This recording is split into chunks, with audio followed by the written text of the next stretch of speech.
Marcus Thompson thought he knew every shadow, every corner, every sound that echoed through the gleaming halls of Meridian Financial Tower after midnight. For 3 years, he had walked these same routes, checked these same doors, and filed these same reports without questioning what happened behind the locked executive offices on the 47th floor. But tonight, a single misplaced document and an elevator that stopped on the wrong floor would shatter everything he believed about the company he protected, and thrust him into a dangerous game where his life would become the ultimate prize for staying silent. Marcus Thompson adjusted his security badge as he stepped into the marble lobby of Meridian Financial Tower. The clock above the reception desk read 10:47 p.m., and the building had that familiar emptiness that came with the end of another business day. At 52, Marcus had seen enough late nights to know that this place transformed after hours, from a bustling hub of finance and commerce into something quieter, more mysterious. "Evening, Marcus," called Janet from behind the security desk. She was packing up her things, getting ready for the night shift changeover. "Quiet day today. Most folks cleared out early for the Henderson retirement party." Marcus nodded, clipping his radio to his belt. "Any special instructions for tonight?" "Same as always.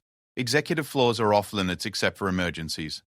Mr. Blackwood's office on 47 is locked down tight. He's got some big presentation tomorrow morning." Janet grabbed her purse and headed toward the elevator. "Oh, and maintenance finished fixing that elevator glitch. Should be working fine now." As Janet disappeared into the elevator, Marcus began his routine. He had been working security at Meridian Financial for 3 years, ever since his retirement from the police force. It was supposed to be an easy job. Walk the floors, check the doors, make sure nothing was out of place. The pay was good, the benefits decent, and most nights passed without incident. Marcus started his first round on the ground floor, checking each office door and window. The building housed one of the city's most prestigious investment firms, and security was taken seriously. Every room had motion sensors, every entrance was monitored by cameras, and every employee's access was carefully tracked. It was the kind of place where nothing happened by accident. The first few floors passed without incident. Marcus moved methodically through each level, his footsteps echoing softly in the carpeted hallways. By midnight, he had reached the 20th floor, halfway through his rounds. This was usually when he took his break, grabbing coffee from the machine near the security office and catching up on paperwork.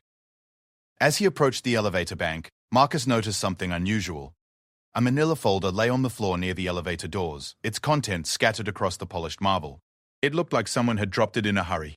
Marcus bent down to collect the papers, intending to turn them in to Lost and Found in the morning. But as he gathered the documents, his eyes caught something that made him pause. The letterhead read, "Blackwood Holdings Confidential," and the papers contained what appeared to be financial records. Account numbers, transfer amounts, and dates going back several months. He knew he shouldn't be looking at confidential company documents, but something about the numbers didn't seem right. Marcus had spent 25 years as a police officer, and he had learned to trust his instincts. These weren't ordinary business transactions.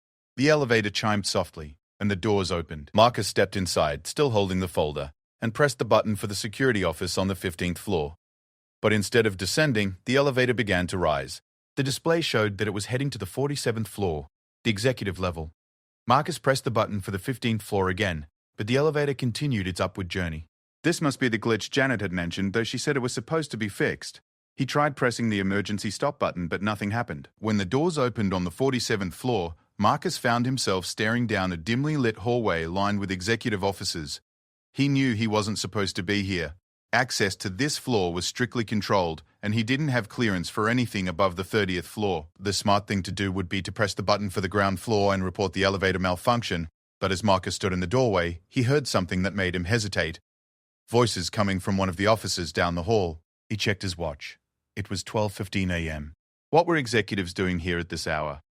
Marcus stepped out of the elevator, telling himself he was just doing his job. If there were people in the building after hours, he needed to verify their authorization. He moved quietly down the hallway, following the sound of voices to a corner office with "Richard Blackwood, CEO" printed on the door in gold letters. The door was slightly ajar, and through the gap, Marcus could see 3 men gathered around a large desk. He recognized Blackwood immediately, a tall, silver-haired man in an expensive suit who occasionally made appearances at company meetings. The other 2 men were unfamiliar, but they looked out of place in the pristine corporate environment. One was heavily built with tattooed arms, while the other was thin and nervous-looking. Nervously reoperated. "The transfer needs to happen tonight," Blackwood was saying, his voice carrying clearly through the partially open door. 20 million moved through the Cayman accounts, then dispersed to the shell companies we discussed. Marcus felt his pulse quicken. He was definitely hearing something he wasn't supposed to hear. The nervous-looking man spoke up. "What about the audit trail? This amount is going to raise flags." "That's why we have insurance," Blackwood replied coldly. "If anyone gets too close to the truth, they'll have an accident. Just like Patterson did last month." The name Patterson hit Marcus like a physical blow. He remembered reading about David Patterson in the newspaper, a financial investigator who had died in a car accident just weeks ago. The police had ruled it an accident, but hearing Blackwood's words, Marcus began to understand that it might have been something else entirely. The heavily built man leaned forward. "Boss, what about the security guards? They walk these floors every night." "Thompson's shift doesn't bring him up here," Blackwood said dismissively. "And even if it did, he's just a retired cop looking for an easy paycheck, not smart enough to understand what he's seeing." Marcus clenched his fists, anger flaring at the casual dismissal. But he forced himself to stay calm and keep listening. "The Meridian Pension Fund has enough money to keep this operation running for months," Blackwood continued. "By the time anyone realizes what's happened, we'll be in a country that doesn't have extradition treaties." The conversation continued for several more minutes, with the three men discussing account numbers, transfer protocols, and what sounded like a systematic plan to steal millions of dollars from the company's pension fund. Marcus realized he was listening to the details of a massive embezzlement scheme, one that involved the CEO of the company he was supposed to protect. As quietly as possible, Marcus began to back away from the door. He needed to get back to the elevator and figure out what to do with this information. But as he took a step backward, his radio suddenly crackled to life. "Security to Marcus, please respond. We're showing an unauthorized access on the 47th floor." The voices in Blackwood's office immediately stopped. Marcus heard chairs scraping against the floor and footsteps moving toward the door. "Thompson?" Blackwood's voice was sharp with suspicion. "What are you doing up here?" Marcus had seconds to decide how to handle the situation. He could try to run, but the elevator was at the other end of the hall. He could try to bluff his way out, but Blackwood would be suspicious of any explanation. Or he could confront them directly, but he was outnumbered 3-1. He chose the middle option, stepping into view of the doorway with what he hoped was a confused expression. "Mr. Blackwood? I'm sorry to disturb you, sir. The elevator malfunctioned and brought me to this floor instead of where I was trying to go. I heard voices and wanted to make sure everything was secure." Blackwood studied Marcus carefully, his eyes cold and calculating. "I see. And how long were you standing out here?" "Just got here, sir. Should I call maintenance about the elevator?" The nervous man whispered something to Blackwood, who nodded slowly. "No, that won't be necessary. We'll handle it. You can return to your regular duties now." Marcus nodded and headed toward the elevator, feeling the weight of 3 pairs of eyes watching his every move. He pressed the call button and waited, trying to appear casual while his heart pounded in his chest. When the elevator doors finally opened, Marcus stepped inside and pressed the button for the ground floor. As the doors closed, he caught a glimpse of Blackwood standing in the hallway, his expression unreadable. The ride down felt like an eternity. Marcus's mind raced as he tried to process what he had heard. $20 million stolen from employee pensions. A man murdered for getting too close to the truth. And now Marcus himself was a potential threat to their operation. When he reached the security office, Marcus sat down heavily at his desk and tried to think clearly. He still had the folder he had found by the elevator, and now he understood why those financial records had seemed suspicious. They were part of the evidence of Blackwood's embezzlement scheme. Marcus opened the folder and spread the documents across his desk. Even with his limited knowledge of finance, he could see patterns in the numbers that suggested money was being moved in ways that weren't legitimate. There were transfers to accounts in offshore banks, payments to companies that didn't seem to exist, and dates that corresponded to major withdrawals from the pension fund. He picked up the phone to call the police, then stopped. Blackwood was a powerful man with connections throughout the city. If Marcus made an accusation without solid proof, it would be his word against that of a respected CEO. And based on what he had overheard, Blackwood was willing to kill to protect his secret. Marcus needed more evidence, and he needed to be careful about how he gathered it. He couldn't let Blackwood know that he suspected anything, which meant he had to continue his regular duties while secretly investigating the embezzlement scheme. For the rest of his shift, Marcus went through the motions of his security rounds, but his mind was focused on planning his next moves. He needed to document everything he had learned, make copies of the financial records, and find a way to safely contact law enforcement. As dawn broke over the city, Marcus completed his final round and prepared to leave for the day. He had hidden the folder in his locker and made mental notes of everything he had overheard in Blackwood's office. Tonight had changed everything, and he knew there was no going back to the simple life of a security guard. Walking to his car in the parking garage, Marcus felt like he was being watched. He looked around, but saw nothing unusual, just the normal morning traffic of early employees arriving for work. But the feeling persisted, and he realized that his life had just become much more complicated and dangerous. As he drove home through the morning traffic, Marcus thought about his late wife Sarah and what she would have advised him to do.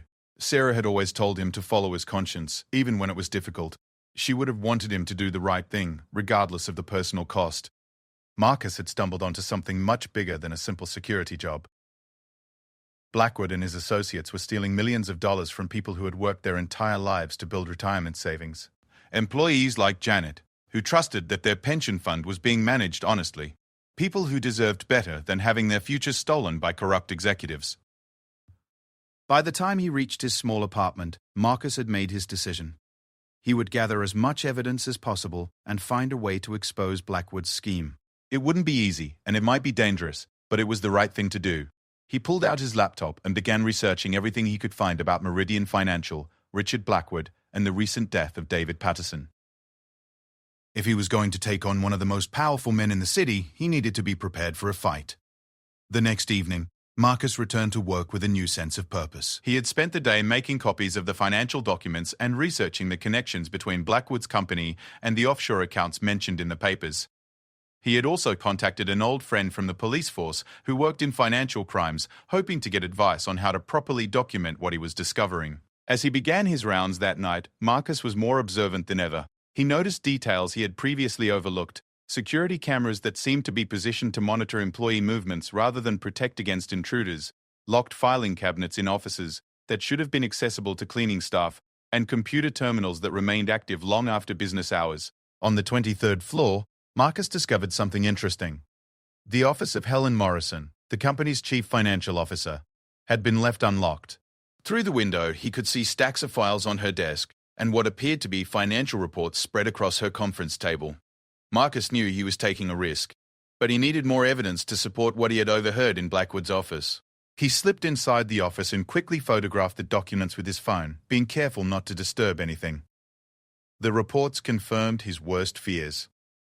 The pension fund had been systematically drained over the past year, with money being transferred to accounts that existed only on paper. The scheme was sophisticated and well-planned, involving multiple layers of shell companies and offshore banks. As Marcus finished photographing the documents, he heard footsteps in the hallway outside. He quickly put everything back in place and slipped out of the office, closing the door behind him. A maintenance worker passed by without seeming to notice anything unusual. The rest of the night passed without incident, but Marcus felt the weight of what he was carrying. He now had concrete evidence of the embezzlement scheme, but he also knew that he was in increasing danger. If Blackwood suspected that he knew the truth, Marcus could easily become the next accident victim. Over the following weeks, Marcus continued to gather evidence while maintaining the appearance of being a simple security guard.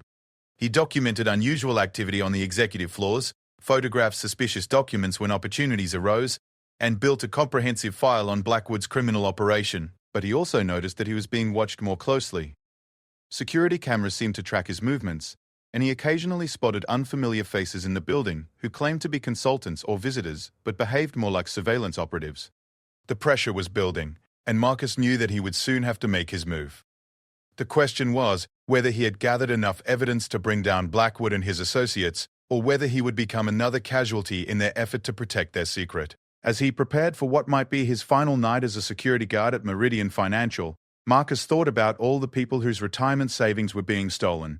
Their trust had been betrayed by the very people they relied on to protect their financial future. Whatever happened next, Marcus was determined to make sure they got justice. The clock on his desk showed 11:30 p.m., and it was time to begin what could be the most important rounds of his career. The investigation had consumed Marcus Thompson's life for 3 weeks. Every night, he walked the halls of Meridian Financial Tower with heightened awareness, documenting suspicious activities and gathering evidence of the embezzlement scheme he had accidentally discovered. His apartment had been transformed into a makeshift detective's office. with financial documents, photographs, and timeline charts covering every available surface. Tonight felt different. Marcus had received a call earlier that afternoon from Detective Sarah Chen, his former colleague from the police force who now worked in the Financial Crimes Unit. She had agreed to meet him after reviewing the preliminary evidence he had sent her, and her voice had carried an urgency that both encouraged and worried him. "Marcus, what you've uncovered is bigger than just embezzlement," she had said. "We need to talk tonight, but not over the phone. Meet me at Rossetti's Diner on 5th Street at 2 a.m. Come alone and make sure you're not followed." As Marcus began his evening rounds, his mind kept returning to that conversation. Detective Chen wasn't someone who spooked easily, and her caution suggested that the situation was more dangerous than he had realized. The first few hours of his shift passed normally. Marcus followed his established routine, checking doors and windows while mentally cataloguing every detail that seemed out of place. On the 15th floor, he noticed that the lights were still on in the accounting department, unusual for this time of night. Through the glass partition, he could see Helen Morrison, the chief financial officer, working late at her computer. Marcus had been observing Morrison for the past week, and her behavior had become increasingly erratic. She often stayed late, worked weekends, and seemed nervous whenever she encountered other employees. Tonight, she looked particularly stressed, frequently glancing at her phone and typing frantically on her keyboard. As Marcus watched, Morrison suddenly stood up and began gathering files from her desk. She stuffed them into a briefcase with shaking hands, then looked around the office as if checking to make sure she was alone. Her movements were quick and panicked, like someone preparing to run. Marcus stepped back into the shadows as Morrison hurried toward the elevator bank. She was carrying the briefcase and what appeared to be a laptop bag. When the elevator arrived, she repeatedly pressed the ground floor button, clearly anxious to leave the building as quickly as possible. Something was wrong. Marcus had seen enough nervous behavior during his police career to recognize when someone was about to make a desperate move. Morrison wasn't just working late, she was fleeing. Marcus waited until the elevator had descended before making his way to Morrison's office. The door was unlocked, and inside he found clear evidence of hasty departure. File drawers were left open, papers were scattered across the desk, and her computer was still logged in. On the computer screen, Marcus could see what Morrison had been working on. A document titled Emergency Fund Transfer Authorization. The form showed a request to move $15 million from the pension fund to an emergency account in the Cayman Islands. The request was dated today and required Morrison's authorization as CFO. Marcus quickly photographed the screen and the scattered documents. It appeared that Morrison was being pressured to authorize another massive theft from the pension fund, and she had decided to run rather than comply. This was the break Marcus had been waiting for. Someone inside the operation who might be willing to testify against Blackwood. But it also meant that events were accelerating beyond his control. If Morrison was fleeing, Blackwood would soon realize that his operation was compromised. Marcus needed to act quickly. He finished documenting Morrison's office and continued his rounds, but his mind was focused on the meeting with Detective Chen. She needed to know about Morrison's apparent flight and the new evidence he had discovered. At 1:30 a.m., Marcus completed his shift report and left the building. He drove carefully through the empty streets, checking his mirrors frequently to make sure he wasn't being followed. The diner Sarah had chosen was in an older part of the city, the kind of place that stayed open all night and attracted shift workers and insomniacs. Detective Chen was already waiting in a corner booth when Marcus arrived. At 45, she was a compact woman with sharp eyes and graying hair that she kept pulled back in a practical ponytail. She had been one of the best financial investigators on the force when Marcus was still working patrol, and he trusted her judgment completely. "You look tired," she said as Marcus slid into the booth across from her. "Haven't been sleeping much," Marcus admitted. "This thing keeps getting bigger." Chen opened a manila folder and spread several documents across the table. "I've been doing some research based on what you sent me. Richard Blackwood isn't just stealing from Meridian Financial's pension fund. We think he's been running a systematic operation across multiple companies for at least 5 years." She pointed to a chart showing financial connections between various corporations. "Blackwood sits on the boards of 7 different companies, and we've found suspicious activity in the pension funds of at least 4 of them. We're talking about over $100 million in stolen retirement savings." Marcus felt his stomach drop. 100 million? Maybe more. The pattern is always the same: gradual transfers to shell companies, money laundered through offshore accounts, and anyone who gets suspicious ends up dead or discredited. Chen's expression was grim. David Patterson wasn't the first investigator to die while looking into Blackwood's activities. There have been 3 others over the past 2 years. The weight of what Marcus had stumbled into was overwhelming. He wasn't just dealing with a simple embezzlement case, he was up against a serial killer who had built a criminal empire. There's more, Chen continued. We ran background checks on Blackwood's known associates. The 2 men you saw in his office that night, Victor Petrov and Danny Walsh, both have extensive criminal records. Petrov specializes in making people disappear, while Walsh is an expert in financial fraud. These aren't just white-collar criminals, Marcus. They're dangerous people who won't hesitate to kill to protect their operation. Marcus told Chen about Morrison's apparent flight and the emergency transfer authorization he had discovered. Chen made notes while he talked, occasionally asking clarifying questions about timing and details. Morrison could be our key witness, Chen said when he finished. If she's willing to testify about the pressure she was under to authorize fraudulent transfers, we might have enough to build a case. Assuming she's still alive, Marcus pointed out. If Blackwood realizes she's gone, we need to find her first. Chen closed her folder and leaned forward. Marcus, I have to ask, are you sure you want to continue with this? What you've done so far is incredibly brave. But from this point forward, you're going to be in serious danger. Blackwood can't afford to let you live if he knows what you've discovered. Marcus thought about the employees whose retirement savings had been stolen, the investigators who had died seeking the truth, and his late wife Sarah, who had always told him to do what was right regardless of the cost. I'm in, he said simply. Chen nodded. Then here's what we're going to do. Tomorrow night, I'm going to have a surveillance team watching the building while you work your shift. We need you to gather as much additional evidence as possible, while we try to locate Morrison and build a case for federal prosecutors. She handed him a small device that looked like a pen. This is a recording device with a 12-hour battery life. If you can get Blackwood or his associates to admit to anything incriminating, we'll have them on tape. What about my safety?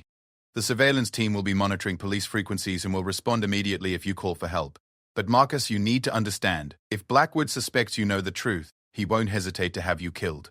You need to be extremely careful. They spent another hour going over details and contingency plans. Chen gave Marcus a secure phone number he could use to contact her at any time, and they agreed on code words he could use if he found himself in immediate danger. As they prepared to leave, Chen put her hand on Marcus's arm. One more thing. Don't trust anyone at Meridian Financial. We don't know how deep this conspiracy goes, and there could be other employees involved. Until we know for sure, assume everyone is a potential threat. Marcus drove home as dawn was breaking over the city. His apartment felt different now, no longer a safe haven, but a temporary refuge in what was becoming a very dangerous game.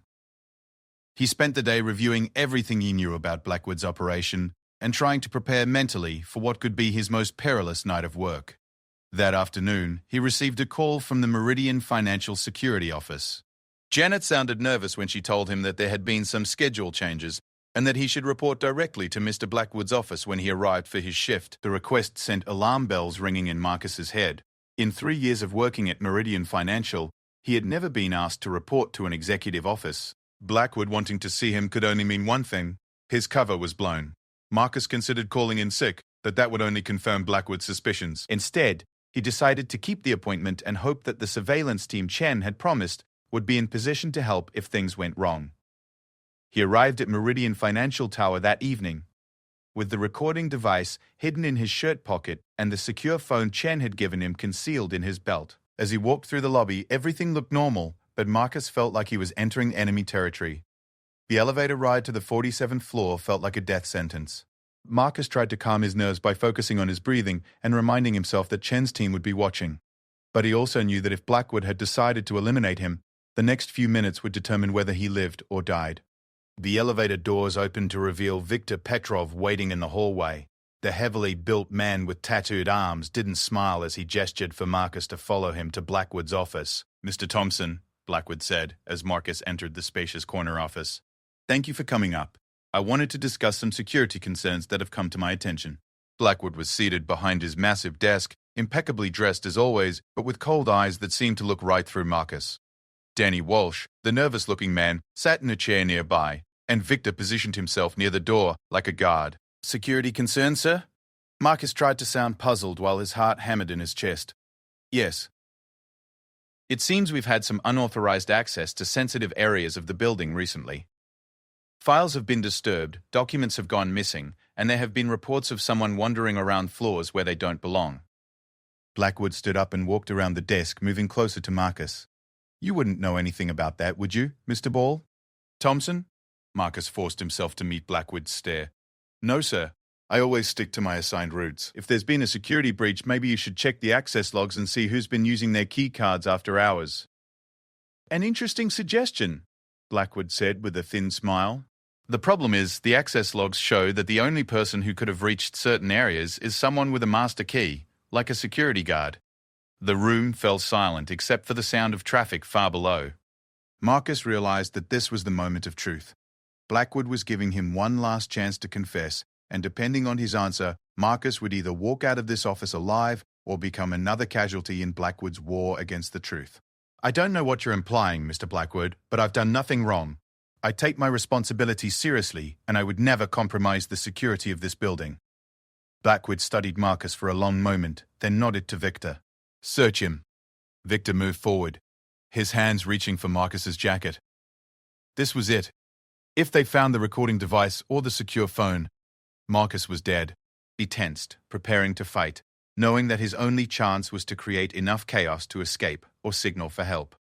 But before Victor could reach him, Blackwood's desk phone rang. The CEO answered it impatiently. What?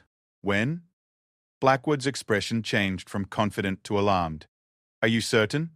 How much did she take? Marcus realized they were talking about Morrison. The CFO's flight had been discovered, and Blackwood was learning that his carefully constructed operation was falling apart. Find her, Blackwood barked into the phone. I don't care what it costs or what you have to do. Find her before she talks to the wrong people. He hung up the phone and turned back to Marcus, but his demeanor had changed. The immediate threat was no longer a potentially suspicious security guard. It was a missing CFO who knew enough to destroy everything. Victor, escort Mr. Pawpaw Thompson back to his regular duties. It seems we have more pressing matters to attend to tonight. Marcus felt a wave of relief as Victor stepped aside and gestured toward the door. He had been given a reprieve, but he knew it was only temporary. Blackwood was distracted by Morrison's disappearance, but once that situation was resolved, he would return his attention to the security guard who knew too much. As Marcus left Blackwood's office, he heard the CEO already making more phone calls, mobilizing resources to track down the missing CFO. Morrison's decision to run had bought Marcus time, but it had also escalated the situation to a new level of danger. Walking back to the elevator, Marcus activated the recording device in his pocket. From now on, he needed to document everything he heard, because the next few hours could determine whether Blackwood's criminal empire was exposed or whether everyone who threatened it would simply disappear. The war for justice was about to begin. And Marcus Thompson found himself at the center of a battle that would test everything he believed about right, wrong, and the price of doing what was morally correct. The hunt for Helen Morrison had begun in earnest. Marcus could feel the tension throughout Meridian Financial Tower as he resumed his security rounds following his tense encounter with Blackwood. The building, which had always felt like a quiet sanctuary during his night shifts, now pulsed with an undercurrent of dangerous activity. Within an hour of leaving Blackwood's office, Marcus observed a steady stream of visitors arriving at the executive floors, men in expensive suits who didn't look like typical business associates. They moved with the purposeful efficiency of people accustomed to handling problems that required permanent solutions. The recording device in Marcus's pocket captured fragments of conversation as he passed near the elevator banks. Phone calls were being made to contacts in law enforcement, private security firms, and what sounded like criminal organizations. Blackwood was using every resource at his disposal to locate Morrison before she could expose his operation. At 11:30 p.m., Marcus received an unexpected visit from Danny Walsh, who appeared on the 20th floor carrying a manila envelope and wearing the same nervous expression Marcus had observed during the late-night meeting in Blackwood's office. "Thompson!" Walsh called out, slightly out of breath from what appeared to be a hurried journey down from the executive floors. "Mr. Blackwood wants you to distribute these security alerts to all the guard stations." Walsh handed Marcus the envelope, his hands shaking slightly. "There's been a security breach involving a former employee. If anyone sees this woman, they're supposed to call the number on the alert immediately. Don't approach her. Just call." Marcus opened the envelope and found himself looking at a professional photograph of Helen Morrison, along with a detailed description and a phone number for reporting sightings. The alert described her as potentially dangerous and unstable, and warned that she might be carrying sensitive company documents. Mr. Blackwood emphasizes that this is to be handled discreetly. Walsh continued. No police involvement, no security company protocols. Just the phone call. As Walsh hurried back toward the elevator, Marcus studied the alert more carefully. The language was designed to make Morrison sound like a threat rather than a potential whistleblower, and the instruction to avoid police involvement confirmed that Blackwood was trying to handle this situation outside official channels. Marcus immediately photographed the alert and sent it to Detective Chen using the secure phone. Within minutes, he received a response, "We're already looking for Morrison. Don't use the number on the alert. It goes directly to Blackwood's people. If you spot her, call us immediately." The next few hours passed in a blur of activity that revealed the scope of Blackwood's criminal network. Marcus observed meetings between executives and individuals who were clearly not legitimate business associates. He overheard phone conversations about cleaning up loose ends and making sure the problem disappears permanently. At 2 a.m., Marcus discovered something that changed his understanding of just how deep the corruption went. While checking the security office on the 15th floor, he found that someone had been accessing employee personnel files during the night shift. The computer terminal was still logged in, showing that someone had been researching the backgrounds of several Meridian Financial employees. The files on the screen included detailed information about Marcus himself, his police service record, his home address, his financial situation, and even his deceased wife's medical history. Other files contained similar information about Morrison, the building's cleaning staff, and several junior executives who had access to financial records. Marcus realized that Blackwood wasn't just hunting Morrison, he was conducting a comprehensive review of everyone who might pose a threat to his operation. The research into Marcus's background suggested that his cover was indeed blown, and that Blackwood was simply waiting for the right moment to eliminate him. The recording device captured everything as Marcus photographed the personnel files and noted which employees were being investigated. The list included people Marcus had never suspected of knowing about Blackwood's activities, suggesting that the embezzlement scheme had more potential witnesses than anyone had realized. At 3:15 a.m., Marcus's radio crackled with an urgent message from the front desk security guard. "All units, we have a possible sighting of the subject from tonight's security alert. Female matching the description was seen entering the parking garage 15 minutes ago. All personnel are to remain at their posts while the situation is investigated." Marcus felt his pulse quicken. If Morrison had returned to the building, she was walking into a trap. Blackwood's people would be converging on the parking garage within minutes, and Morrison had no idea that she was being hunted. Despite the instructions to remain at his post, Marcus knew he had to act.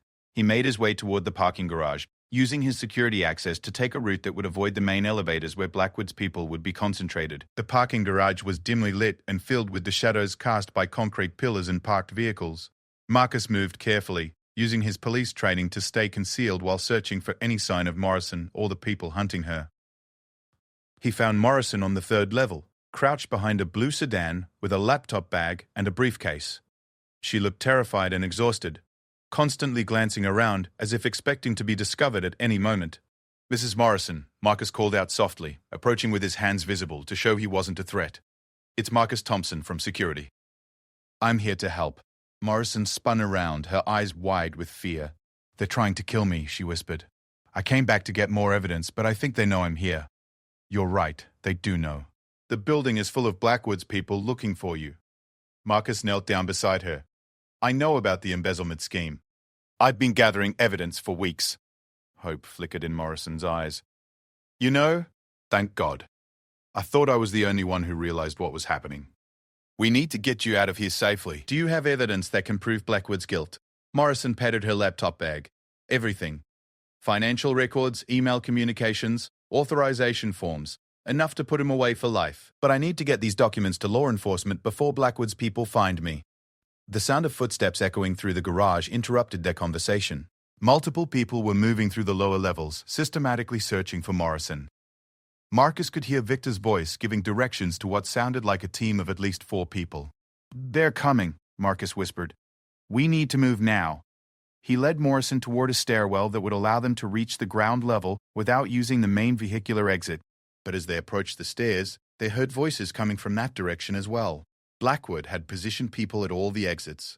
"This way," Marcus said, guiding Morrison toward a maintenance area near the building's mechanical systems.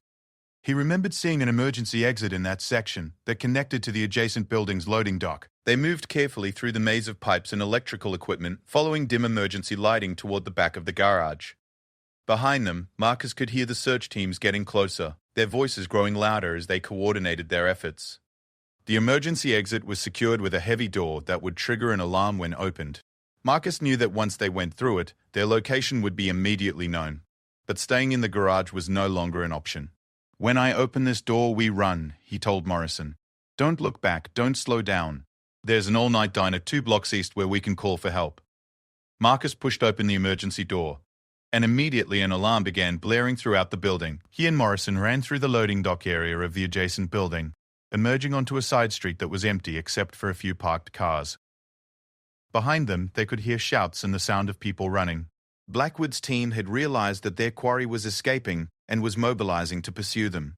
Marcus and Morrison ran through the dark streets, using alleys and side streets to avoid the main roads where Blackwood's people might be looking for them. Morrison, despite being in her 50s and wearing business attire, kept pace remarkably well, driven by the adrenaline of knowing her life was in danger. They reached the diner Marcus had mentioned just as the first of several black SUVs turned onto the street behind them. Marcus pushed Morrison through the diner's front door and immediately called Detective Chen using the secure phone. "Chen, it's Marcus. I have Morrison with me at Rossetti's diner on 5th Street. She has evidence, but Blackwood's people are hunting us. We need immediate backup. Stay put." "We're sending a team now," Chen responded. "Whatever you do, don't leave that location until our people arrive." The diner was nearly empty except for a tired-looking waitress and a cook working the overnight shift. Marcus and Morrison took a booth in the back corner where they could watch both the front and rear entrances. "How long have you known?" Morrison asked, her hands shaking as she accepted a cup of coffee from the waitress. "About 3 weeks. I accidentally overheard a conversation between Blackwood and his associates." Marcus kept his eyes on the windows, watching for any sign of approaching vehicles. "I've been gathering evidence ever since." Morrison opened her laptop and showed Marcus files containing years of financial records documenting the systematic theft of pension funds. The scope was even larger than Detective Chen had estimated. Over $200 million had been stolen from retirement accounts across a dozen different companies. "I've been the CFO for 8 years, and I thought I was just following unusual but legitimate financial strategies," Morrison explained. "It wasn't until last month that I realized the offshore accounts were shells and that the money was never coming back." "What made you finally decide to run?" "They wanted me to authorize another $50 million in transfers. When I hesitated, Blackwood told me about what happened to David Patterson and the others. He said cooperation was the only thing keeping me alive." Through the diner window, Marcus saw a black SUV pull into the parking lot across the street. 2 men got out and began surveying the area, clearly searching for something or someone. "They've found us," Marcus said quietly, but Detective Chen said to stay put until police arrive. The men from the SUV were joined by others, and Marcus realized that Blackwood had sent a significant force to recapture Morrison and eliminate the threat she represented.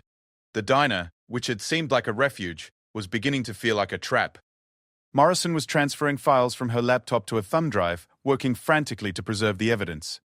"If something happens to me, make sure the police get this. It contains everything they need to prosecute Blackwood and recover the stolen money." The sound of police sirens in the distance gave Marcus hope, but he also noticed that the men outside were moving closer to the diner. It was going to be a race between law enforcement and Blackwood's people, with Morrison's life hanging in the balance. The next few minutes would determine whether justice would finally catch up with Richard Blackwood, or whether another witness would disappear forever into the night. As the sirens grew louder, Marcus prepared for what might be the final confrontation in his battle against corruption.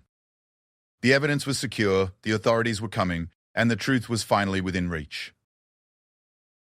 But in the dangerous world of high-stakes financial crime, nothing was certain until the last criminal was behind bars and the stolen money was returned to its rightful owners. The war was far from over. But for the first time since discovering Blackwood's scheme, Marcus Thompson believed they might actually win. The police sirens were getting closer, but so were Blackwood's men. Marcus watched through the diner window as more vehicles arrived in the parking lot across the street.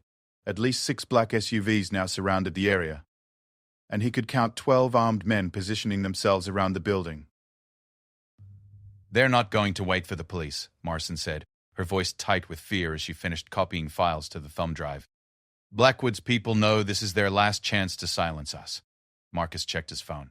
Detective Chen had texted that police units were 2 minutes away, but 2 minutes felt like an eternity when facing professional killers who had nothing left to lose. The waitress, a middle-aged woman named Rita, according to her name tag, approached their table with obvious concern. "Is everything okay back here? Those men outside are making me nervous." "Call 911, Marcus told her urgently. "Tell them shots are about to be fired at this location and they need immediate backup." Rita's eyes widened, but she hurried to the phone behind the counter. Marcus could hear her speaking rapidly to the emergency dispatcher, her voice shaking as she described the situation.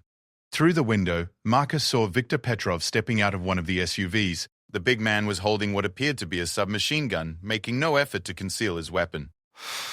Behind him, other armed figures were taking positions that would allow them to storm the diner from multiple directions. "Back exit?" Marcus asked Rita. "Kitchen leads to an alley, but it's narrow. You'd be trapped if anyone was waiting out there." Marcus made a quick decision. The diner offered some protection, but they couldn't defend it indefinitely against a superior force. Their best chance was to create enough chaos and delay to allow the police to arrive and take control of the situation. "Get everyone down," he told Rita and Morrison. "Stay away from the windows and don't come up until the shooting stops." Marcus moved to a position near the front window where he could observe the attackers while remaining partially concealed behind a support column. His years of police training were coming back, and he found himself automatically assessing fields of fire, cover positions, and escape routes. The first shot came through the front window, shattering the glass and sending fragments across the dining area. Marcus dropped to the floor as more gunfire erupted from multiple positions outside. The attackers were trying to create panic and confusion while they moved to surround the building. Marcus had no weapon except for a small knife he carried as part of his security equipment, but he wasn't entirely defenseless. The diner's layout offered several advantages: narrow sightlines that would force the attackers to advance carefully, heavy furniture that could serve as cover, and a kitchen full of potential weapons and defensive positions. "Morrison, stay down and keep that thumb drive safe," Marcus called out as bullets shattered more windows and tore through the thin walls. "Whatever happens, that evidence has to survive." The cook, a young man who looked terrified but determined, crawled over to Marcus's position. "I was in the army," he said. "Tell me how to help." Marcus quickly assessed their situation. The attackers had superior numbers and firepower, but they were operating in an urban area where police response would be rapid and overwhelming. Their goal wasn't necessarily to win a prolonged firefight. It was to delay the assault long enough for law enforcement to arrive. "Help me move tables to create a barrier," Marcus told the cook. "We need to slow them down and make them think twice about rushing us." Working quickly, they overturned heavy dining tables and positioned them to create defensive positions throughout the diner. It wasn't perfect cover, but it would force the attackers to expose themselves if they wanted to reach the back of the restaurant where Morrison was hiding. The gunfire intensified as Victor's team moved closer to the building. Marcus could see muzzle flashes from at least 4 different positions, and the sustained fire suggested they had plenty of ammunition for a prolonged assault. Then Marcus heard the sound he had been hoping for: police sirens, close and getting closer. The cavalry was finally arriving, but would it be soon enough? Through the shattered front window, Marcus saw Victor speaking rapidly into a radio, apparently receiving new orders. The sustained gunfire suddenly stopped, replaced by more careful, targeted shots designed to keep the diner's occupants pinned down while the team repositioned. "They're changing tactics," Marcus told the cook. "Blackwood's people know the police are almost here, so they're going to try a final rush to eliminate Morrison before they have to retreat." As if to confirm his assessment, Marcus saw several figures moving toward the rear of the building. They were attempting to breach the kitchen entrance while maintaining suppressive fire through the front windows. The sound of the kitchen door being kicked open sent a chill through Marcus's spine. At least 2 attackers had made it inside the building and were advancing through the cooking area toward the dining room where Morrison was hiding. Marcus left his position and moved carefully toward the kitchen, using the overturned tables for cover. He could hear voices speaking in what sounded like Russian, Victor's men coordinating their final assault. The first attacker appeared in the kitchen doorway, a thin man in dark clothing carrying an assault rifle. He was scanning the dining area methodically, looking for targets among the scattered furniture and debris. Marcus had one advantage. The attacker didn't know exactly where he was positioned. Using a technique from his police training, Marcus created a distraction by throwing a salt shaker toward the front of the restaurant. When the gunman's attention shifted toward the noise, Marcus charged from his concealed position. The struggle was brief but violent. Marcus managed to surprise the attacker and wrestle the assault rifle away from him. But the man was younger and stronger than the 52-year-old retired police officer. They crashed into tables and chairs, fighting desperately for control of the weapon. The cook appeared with a large kitchen knife, helping Marcus subdue the attacker. But their victory was short-lived. More footsteps in the kitchen announced the arrival of additional gunmen. "Morrison, get down!" Marcus shouted as automatic weapons fire erupted throughout the diner. He and the cook took cover behind the counter, while bullets shattered dishes, tore through equipment, and filled the air with debris. But then, cutting through the chaos, came the sound of police loudspeakers and much heavier gunfire from outside the building. Detective Chen's backup had arrived in force, and a full-scale gun battle was erupting in the parking lot. Through the broken windows, Marcus could see police vehicles, SWAT teams, and what appeared to be federal agents engaging Victor's men. The attackers were now caught between the diner defenders and a superior police force, their escape routes cut off. Victor's voice could be heard shouting orders, but his team was clearly in retreat. The sound of gunfire was moving away from the diner as the surviving attackers attempted to fight their way out of the police perimeter. "This is Detective Chen," came a voice from a police loudspeaker outside. "Marcus, are you and Morrison okay?" Marcus carefully raised his head above the counter. The immediate area around the diner appeared to be under police control, though sporadic gunfire could still be heard from the surrounding streets as law enforcement pursued the fleeing attackers. "We're okay," Marcus called back. "Morrison is safe and she has the evidence." Within minutes, the diner was swarming with police officers, federal agents, and paramedics. Morrison emerged from her hiding place clutching the thumb drive containing years of financial evidence against Blackwood's criminal operation. Detective Chen appeared at Marcus's side as paramedics checked him for injuries. "You did good," she said. "Morrison's evidence is exactly what we needed to get federal warrants for Blackwood and his entire organization. Did you get Victor and his team?" "Some of them. Victor was killed in the parking lot, along with 3 others. The rest scattered, but we'll find them." Chen's expression was grim but satisfied. "More importantly, we have enough evidence to freeze all of Blackwood's accounts and start the process of recovering the stolen pension funds." As emergency responders secured the scene, Marcus learned the full scope of what had been accomplished. Morrison's financial records, combined with the evidence Marcus had gathered over the past month, had given federal prosecutors everything they needed to dismantle Blackwood's criminal empire. Within hours, simultaneous raids would be conducted at Blackwood's offices, his homes, and the offices of his associated companies. Bank accounts in multiple countries would be frozen, and arrest warrants would be issued for dozens of individuals involved in the conspiracy. "What about Blackwood himself?" Marcus asked. "He's in custody," Chen replied with satisfaction. "We arrested him at his office 20 minutes ago. He was trying to destroy documents when our team arrived." As dawn broke over the city, Marcus stood outside the damaged diner and reflected on the events that had brought him to this moment. 3 weeks ago, he had been a simple security guard looking for an easy retirement job.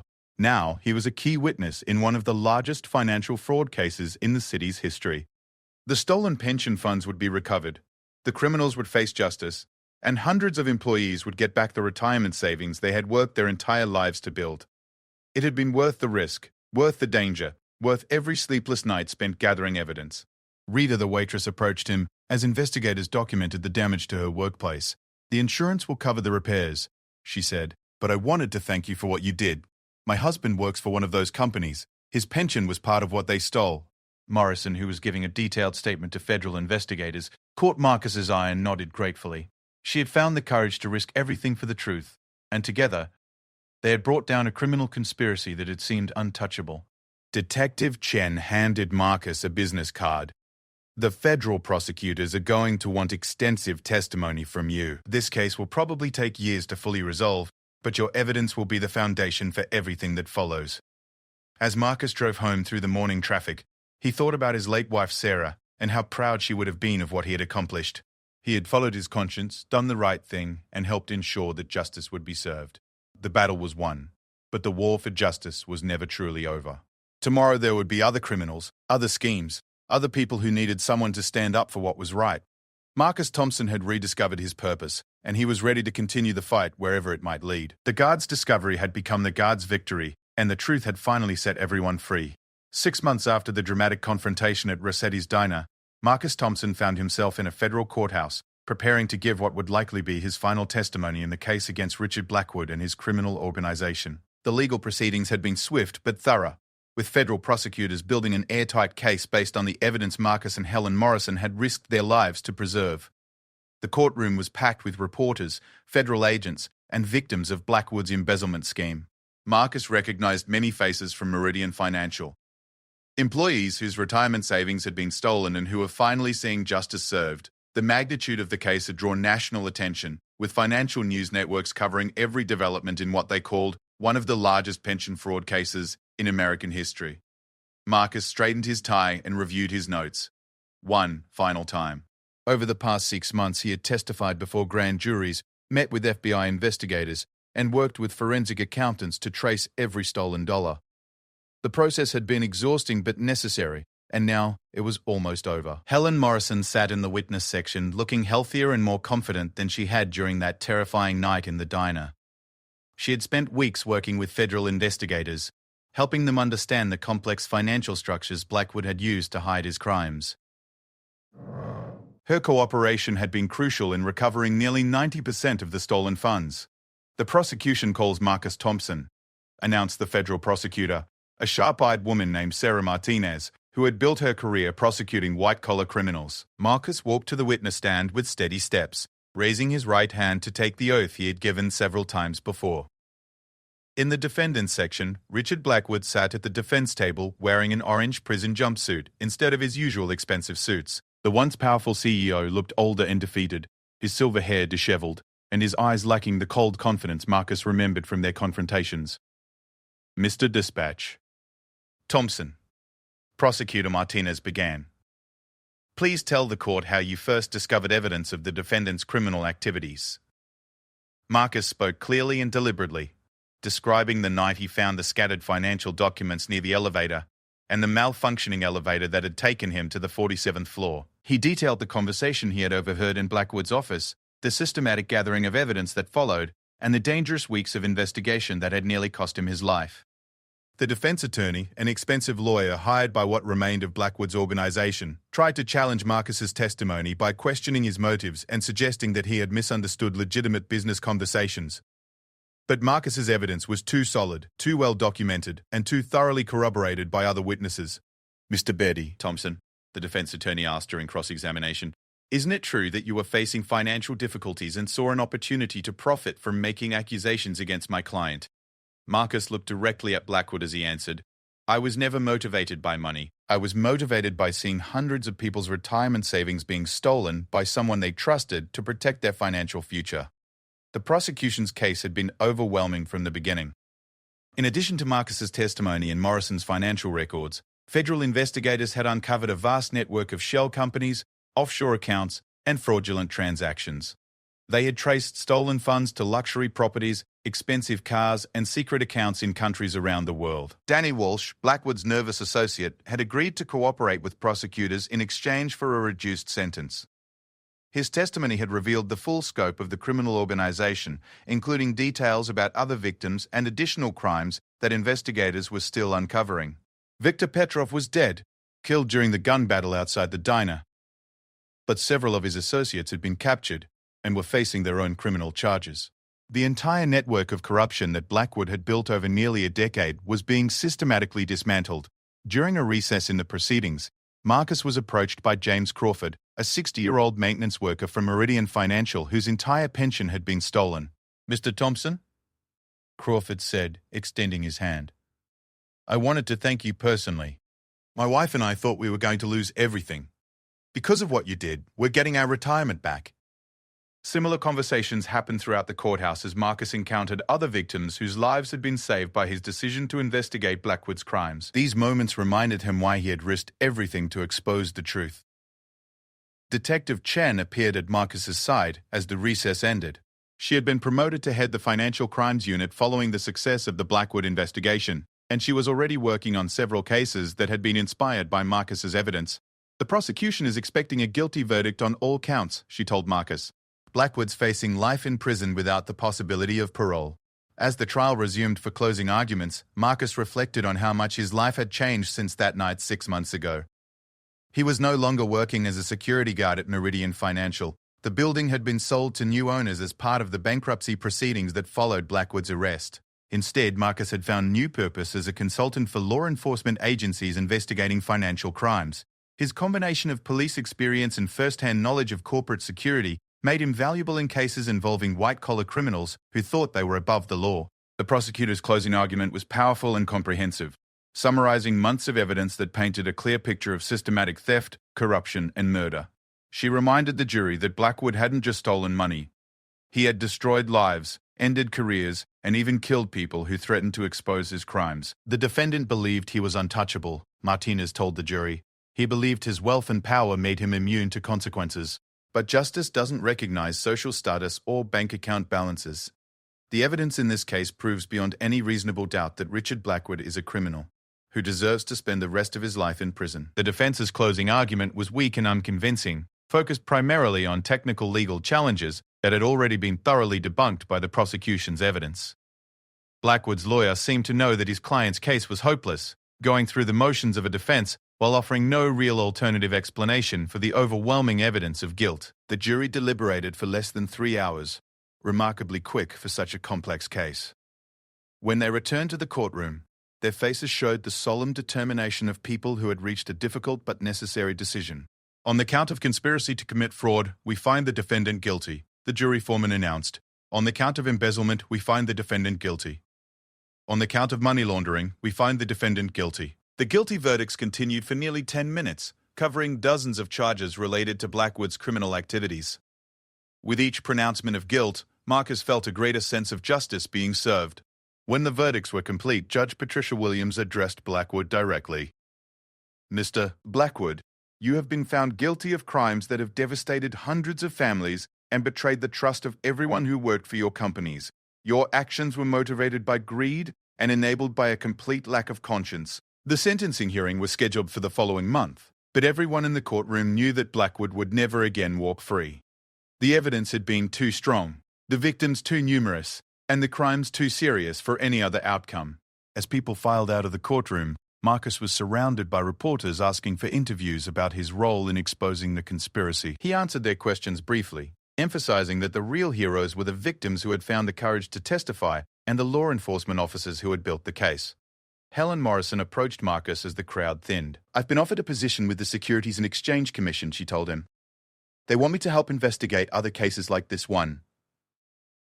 Are you going to take it?" "I think I have to." "What we went through showed me that there are probably other Richard Blackwoods out there, stealing from people who trust them. Someone has to stop them." Marcus understood her decision completely. His own experience had taught him that fighting corruption was not a one-time battle, but an ongoing responsibility that required constant vigilance. Over the following weeks, Marcus received updates on the final resolution of the Blackwood case. The sentencing hearing resulted in multiple life sentences, with no possibility of parole. The stolen pension funds were being returned to victims through a restitution program managed by federal authorities. Several other executives from companies connected to Blackwood's scheme were facing their own criminal charges. Marcus had also received job offers from private security firms, federal law enforcement agencies, and consulting companies that specialized in corporate fraud prevention. But he had decided to start his own consulting business, focusing specifically on helping companies protect their employees' retirement funds from the kind of theft Blackwood had perpetrated. His first client was a pension fund management company that wanted Marcus to review their security procedures and recommend improvements.